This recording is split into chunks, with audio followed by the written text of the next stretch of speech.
The skies over Babylon were heavy with clouds, pregnant with the threat of an impending storm. The air was thick, oppressive, as if the very heavens were holding their breath in anticipation of the bloodshed to come. In the distance, the ground trembled under the weight of an approaching force, a force so vast and terrible that it seemed as though the earth itself was straining to contain it. Cyrus the Great had returned. On the horizon, like the crest of a dark wave ready to break, the Persian army advanced. It was a sight to inspire dread, a relentless tide of men and beasts, their banners fluttering in the wind like the wings of carrion birds. The first layer of the attack force, the infantry, archers, and chariots, stretched out as far as the eye could see, a living machine of war, all iron and fire, eager to swallow the city whole. Behind them, waiting like a coiled serpent, was the second layer, the cavalry.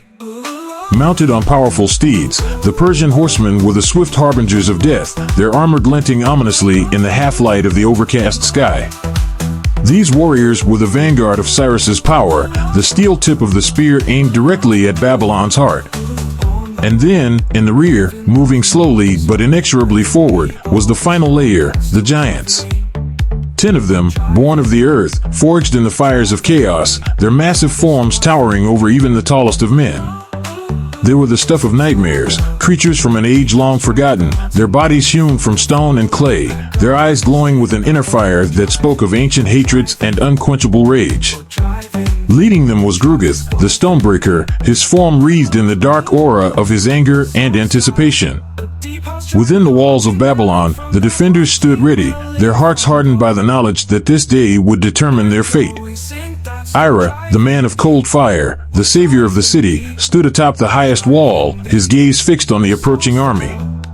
The Blazefrost celestial sword hung at his side, its cold presence a comfort in the face of the storm that was about to descend upon them. The city had faced many threats before, but none like this. None so vast, none so relentless, none so imbued with the fury of a man who had been once denied. Cyrus the Great had returned to finish what he had begun, and he had brought with him an army that seemed to stretch to the very edges of the world. As the first ranks of the Persian infantry neared the walls, the silence that had gripped the city was shattered by the blare of war horns, the cry of 1,000 voices raised in a single, terrible roar. The battle had begun. The onslaught begins. The infantry surged forward, their ranks bristling with spears and shields, their faces set in grim determination. Behind them, the archers let loose a hail of arrows that darkened the sky, each one tipped with iron and aimed at the defenders on the walls. The chariots followed, their wheels spinning wildly as they hurtled toward the city gates, their drivers urging the horses onward with cruel whips. Ira watched the assault unfold, his mind cold and clear, his heart steady.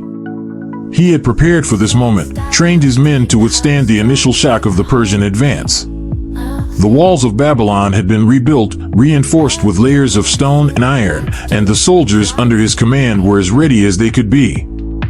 "Hold the line!" Ira shouted, his voice carrying over the din of battle.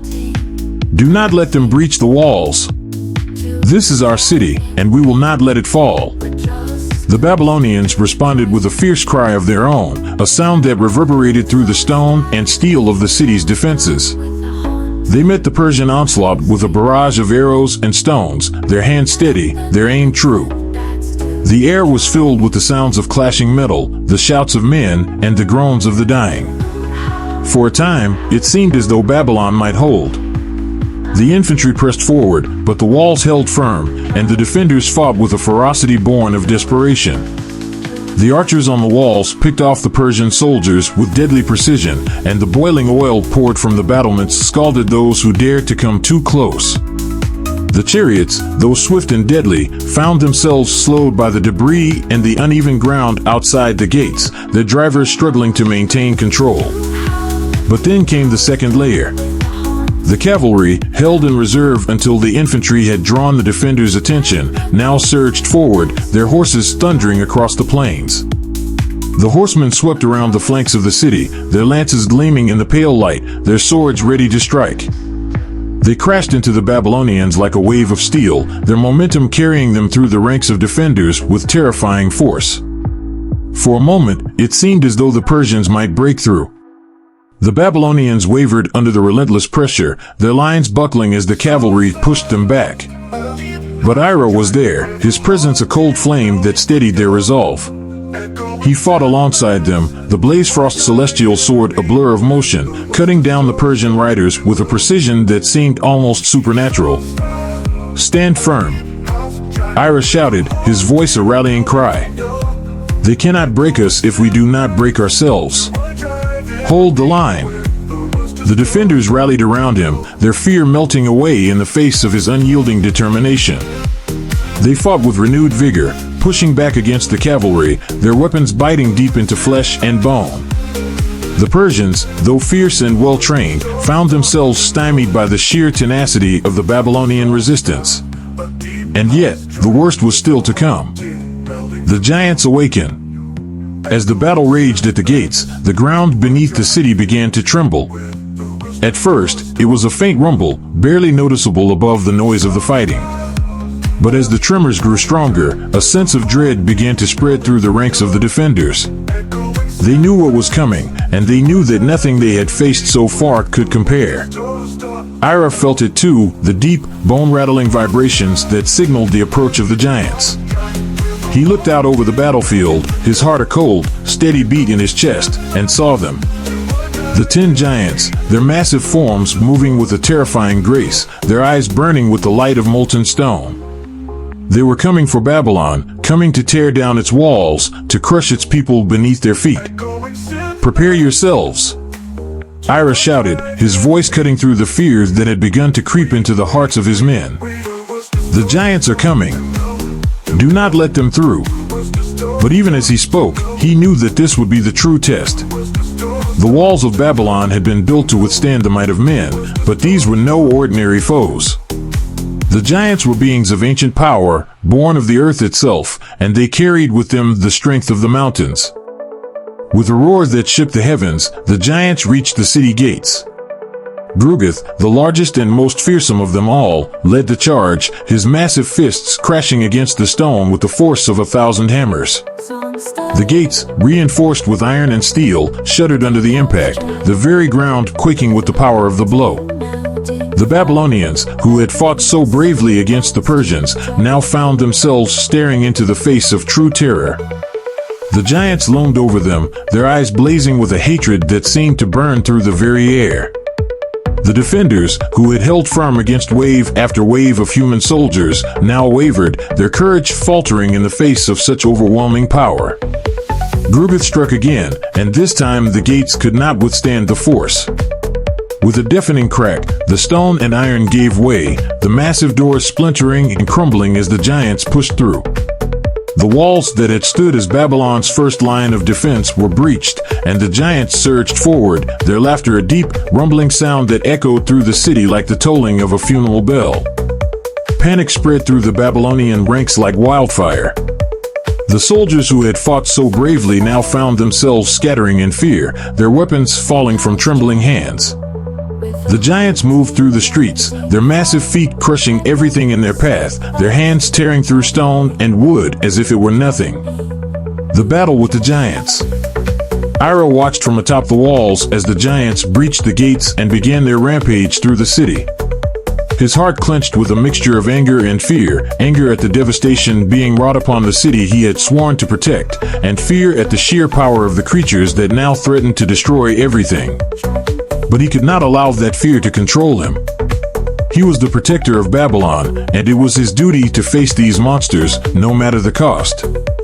Drawing the Blazefrost celestial sword, Ira steeled himself and leaped from the wall, the cold wind whipping around him as he descended. He landed with the grace of a predator, his sword gleaming with the cold light that had become his trademark. The ground beneath him froze at his touch, the air around him chilling as he approached the giants. Gruggith, sensing the presence of the warrior who had defied the Persians before, turned his massive head and fixed Ira with a gaze that could have melted stone. But Ira was unmoved. He raised the Blazefrost celestial sword, the blade humming with a power that sent shivers through the very air. The cold within him surged, filling him with the strength he needed to face these ancient beings. With a shout that echoed through the ruined streets, Ira charged at the nearest giant, his sword cutting through the air with deadly precision. The blade struck true, slicing into the giant's leg with a force that would have felled any mortal creature. But the giant, born of earth and stone, barely flinched. The wound, though deep, did not bleed. It merely exposed the raw, rocky core of the creature's body. The giant turned, its massive fist swinging down toward Ira with the speed of an avalanche. Ira barely had time to react. He dodged to the side, the giant's fist slamming into the ground where he had stood just moments before, sending a shockwave through the earth that nearly knocked him off his feet. The sheer power of the blow was enough to make Ira's blood run cold, but he did not hesitate. He struck again, this time aiming for the giant's arm, hoping to find a weakness in the creature's stony hide. But once again, the blade cut through stone and earth, and once again, the giant shrugged off the blow as if it were nothing more than a mosquito bite. Ira gritted his teeth, his frustration mounting. These creatures were unlike anything he had ever faced before. Their strength was beyond comprehension, their resilience unmatched by any foe he had encountered. It was then that Ira noticed something, a faint glimmer of frost where his sword had struck. The cold of the Blazefrost celestial sword had left its mark, a patch of ice clinging to the giant's flesh, the only sign that his attacks had any effect at all. A realization struck Ira like a bolt of lightning. These creatures were born of the earth, forged in the fires of the world's creation. They were nearly impervious to physical attacks, but they were not immune to the cold. The ice that clung to the giant's wound was a sign, a hint of vulnerability that Ira could exploit. He raised his sword again, but this time, he focused not on strength, but on the cold. He channeled the power within him, the frost that had become a part of his very being, and let it flow into the blade. The air around him grew colder still, the ground beneath him freezing as the Blazefrost celestial sword pulsed with icy energy. And then, with a sudden burst of speed, Ira struck again, his blade slicing through the air and connecting with the giant's arm. This time, the effect was immediate. The cold surged through the giant's body, spreading from the point of impact like a wave of frost. The giant let out a roar of pain, its movements growing sluggish as the cold took hold, freezing the very essence of the creature. But Ira was not finished. He could feel the power within him growing, a cold fire that burned brighter with each passing moment. And as he prepared to strike once more, the black iron horse appeared beside him, its eyes glowing with the same icy light. The horse reared back, its mouth opening wide, and from its maw, a blast of freezing air erupted, enveloping the giant in a cloud of frost. The combination of the cold from the Blazefrost celestial sword and the black iron horse's breath was too much for the giant to bear. Its body began to crack, the stone splintering under the intense pressure of the cold. Gruggith, who had been watching the battle with a mixture of anger and fear, let out a bellow of rage. "Retreat!" Gruggith roared, his voice echoing through the streets. "Retreat, or we will be destroyed." The other giants, sensing the danger, began to pull back, their massive forms retreating from the city they had sought to destroy. But Ira was not content to let them go so easily. He leaped onto the back of the black iron horse, and together, they charged after the fleeing giants, their combined power a force of nature that the giants could not withstand.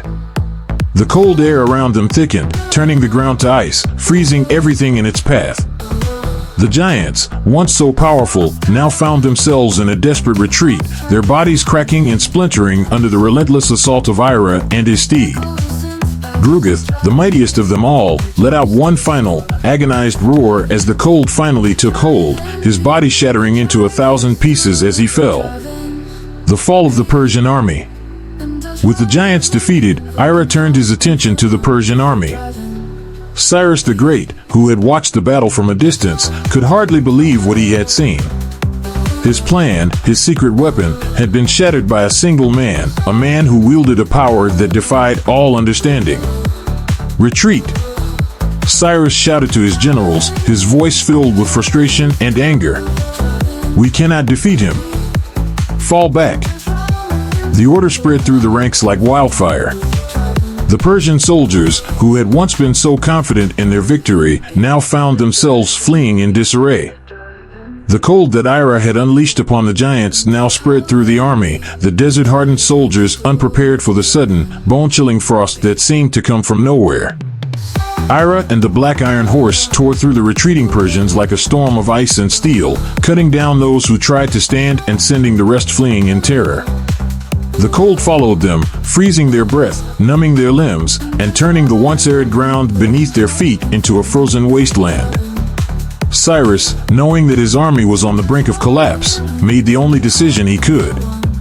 He ordered a full retreat, pulling his remaining forces back from the city that had defied him once again. He had failed, and the name of Babylon would remain a curse on his lips for as long as he lived. As the Persians fled into the distance, leaving behind the shattered remnants of their once mighty force, Ira finally reigned in the Black Iron Horse. The city of Babylon, though battered and bruised, still stood, its walls a testament to the resilience of its people and the power of the man who had saved them. But as Ira stood there, watching the last of the Persians disappear over the horizon, he felt no triumph, no sense of victory. The cold within him, the power that had brought him through this battle, was still there, a reminder of the cost of the strength he wielded. He had saved Babylon, but at what price? The giants were defeated, the Persians driven back, but the cold that had won the day was a cold that had begun to seep into his very soul. And as he sheathed the Blazefrost celestial sword, Ira knew that the battle was far from over. For the second time, Cyrus the Great had failed to conquer Babylon. But the war was not yet won, and the cold fire within Ira still burned, a fire that could not be extinguished, even in the heart of the fiercest storm. The silent ghost of love. The city of Babylon was alive with the sound of celebration. The streets, which had only hours before echoed with the clamor of battle, now thrummed with the pulse of life and joy. The people, their faces alight with relief and triumph, filled the thoroughfares, their voices raised in song and laughter. The scent of roasted meats and spiced wine wafted through the air, mingling with the fragrant smoke of incense that burned in honor of the gods. Babylon, once on the brink of destruction, now stood defiant, its people united in their jubilation. The victory over the Persian army had lifted the dark cloud that had hung over the city for so long.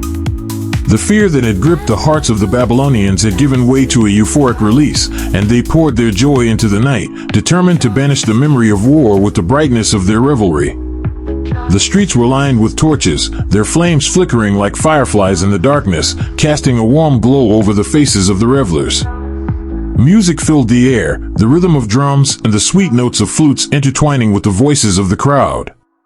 Children, who had been sheltered away during the battle, now ran through the streets, their laughter clear and bright, a sound that had been absent for too long. Women danced with flowers in their hair, their movements graceful and free, their joy infectious. Men raised their cups and toasts, their voices booming with praise for the warriors who had defended the city. The sound of clinking cups and the hum of conversation filled every corner, as though the city itself was sighing in relief. But amid the celebration, amid the sea of smiling faces and the chorus of voices, one figure remained aloof, untouched by the revelry that surrounded him. Ira, the savior of Babylon, stood at the edge of the festivities, his expression unreadable, his eyes distant. His body was still clad in the armor of battle, the frozen blood of the Persian army staining his skin and clothes, a reminder of the fierce struggle that had only just ended. His hand rested lightly on the hilt of the Blazefrost celestial sword, the cold of the blade seeping into his flesh, a familiar chill that steadied him, that kept the warmth of the celebration at bay. His soldiers, the men who had fought beside him, who had seen him cut down the giants and drive back the Persians, approached him with reverence, their eyes filled with admiration and gratitude. They offered him their thanks, their congratulations, their awe, but Ira accepted it all with a calm, almost detached demeanor. He nodded at their words, gave them quiet words of encouragement, but his heart was not in the celebration. For while the city rejoiced, while the people of Babylon filled the night with their joy, Ira's thoughts were elsewhere. They were with a woman who had remained untouched by the chaos of battle, a woman whose heart had remained cold and distant, even as the city she called home had been saved from destruction. Belshaltinana. The Unseen Journey. As the celebration continued around him, Ira turned away from the festivities, his steps silent as he moved through the streets. The sounds of laughter and music faded into the background as he made his way toward the temple, the place where Belshazzar had chosen to devote her life, away from the world of men, away from the tumult of emotion and conflict. The temple stood at the edge of the city, a place of quiet contemplation, its walls high and austere, its gates closed to the world outside. It was a sanctuary, a place where the noise of life did not intrude, where the concerns of the flesh were left behind, and where the soul could seek solace in the embrace of the divine. Ira approached the gates with a sense of purpose, his heart heavy with the weight of unspoken words, of emotions that had been kept locked away for too long. He did not hesitate as he pushed open the gates, the sound of the heavy wood creaking in the stillness of the night. The air inside the temple grounds was cool and clean, free of the smoke and noise that filled the city. The only sound was the gentle rustle of leaves in the breeze, the soft whisper of nature's breath. He walked the stone path that led to the heart of the temple, his footsteps echoing in the silence. The temple loomed before him, its columns tall and imposing, its doorways shadowed and silent. There was no one to greet him, no priest or acolyte to bar his way. He was alone, as he had so often been, with only his thoughts to accompany him. Finally, he reached the inner sanctum, the place where Belshazzar would be. He paused for a moment, his hand resting on the stone wall, feeling the coolness seep into his skin. He took a deep breath, steeling himself, and then pushed open the door. She was there, just as he knew she would be. Belshazzar stood at the far end of the chamber, her back to him, her form silhouetted against the flickering light of the oil lamps that lined the walls. She was dressed in the simple robes of a priestess, her hair falling in dark waves down her back, her figure slender and graceful. She was a vision of serenity, a statue carved from the very essence of stillness. But Ira knew better. He knew that beneath that calm exterior, there was a heart that beat with life, a soul that had chosen to remain apart from the world, a soul that he longed to reach, to touch.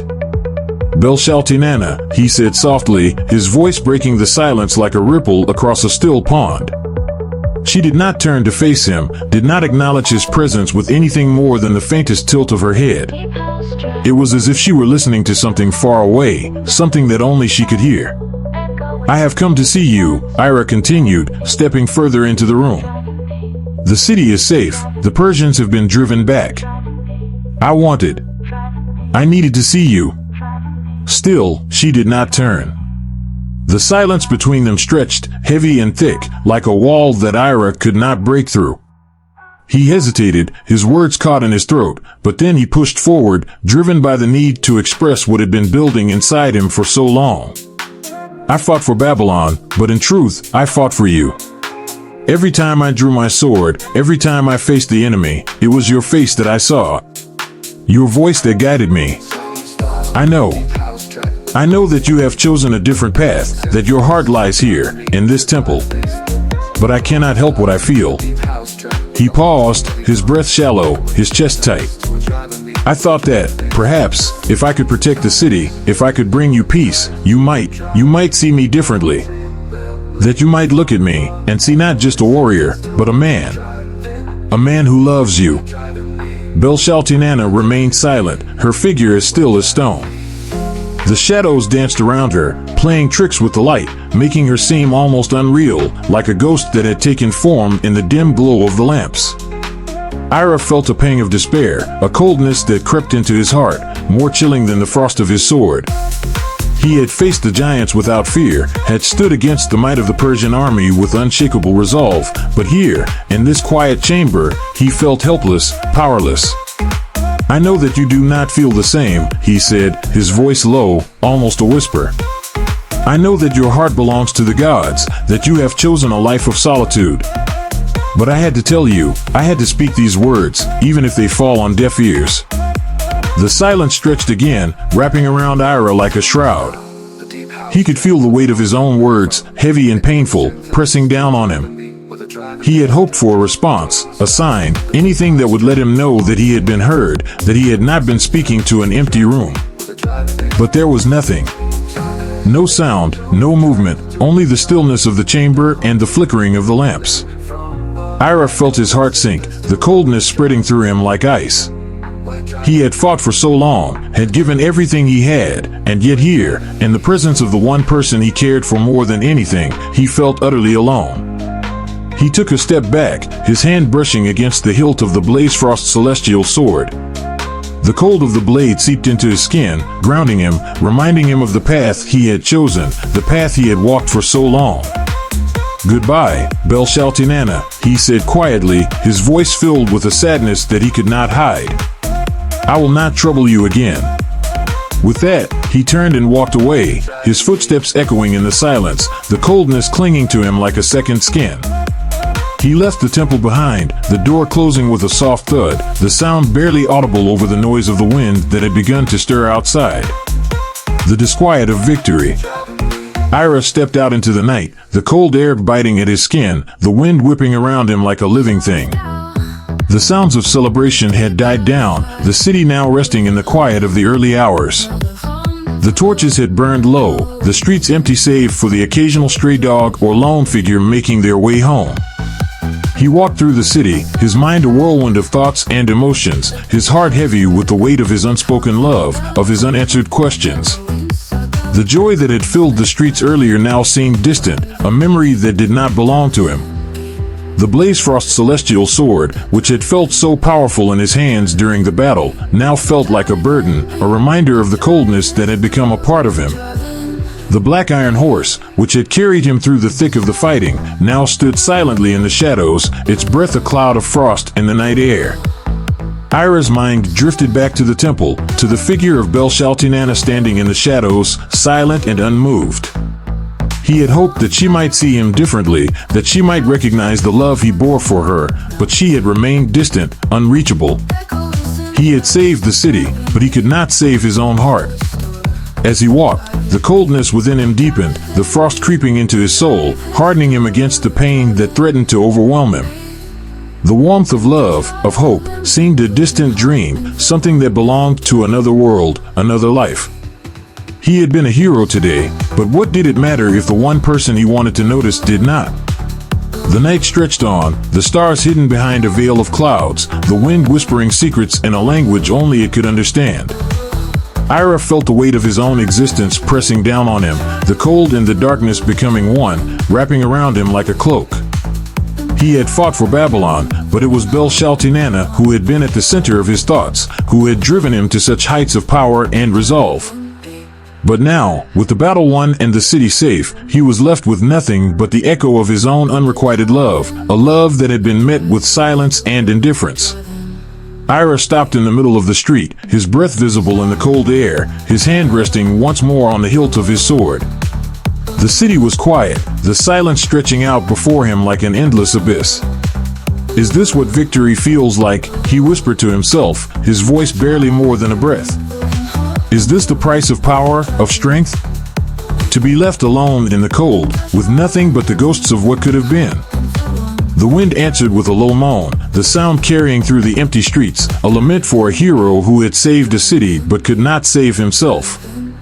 Ira lowered his head, his eyes closing against the cold, against the pain that gnawed at him from within. The warmth of life, of love, seemed so far away, so unattainable. He had been forged in the fires of war, but the fire had turned to ice, freezing him from the inside out. The people of Babylon would celebrate their victory, they would rebuild their lives and their city, but Ira would remain as he had always been, a warrior, a man of cold fire, a man who fought for others but had nothing to fight for himself. The night closed in around him, the darkness swallowing the light, the cold seeping into every corner of his being. He was a hero, but he was also a ghost, a shadow that moved through the world without leaving a mark. And as he stood there, alone in the silence, Ira knew that the battle was far from over. The war within him, the struggle between the warmth of life and the coldness of power, would continue, would rage on until there was nothing left but ice and shadow. For now, though, he would return to his duties, he would protect the city and its people, even as the cold continued to creep into his soul. He would be the hero they needed, even if it meant sacrificing the warmth of his own heart. The night was long, and the cold was deep, but Ira would endure, as he always had. For that was his nature, the nature of the Blazefrost celestial sword, the nature of the man who wielded it, a man forged in the fires of war, tempered by the frost of his own soul. And so, Ira walked on, disappearing into the darkness, his figure a silhouette against the dim light of the distant torches, a silent ghost in the city he had saved.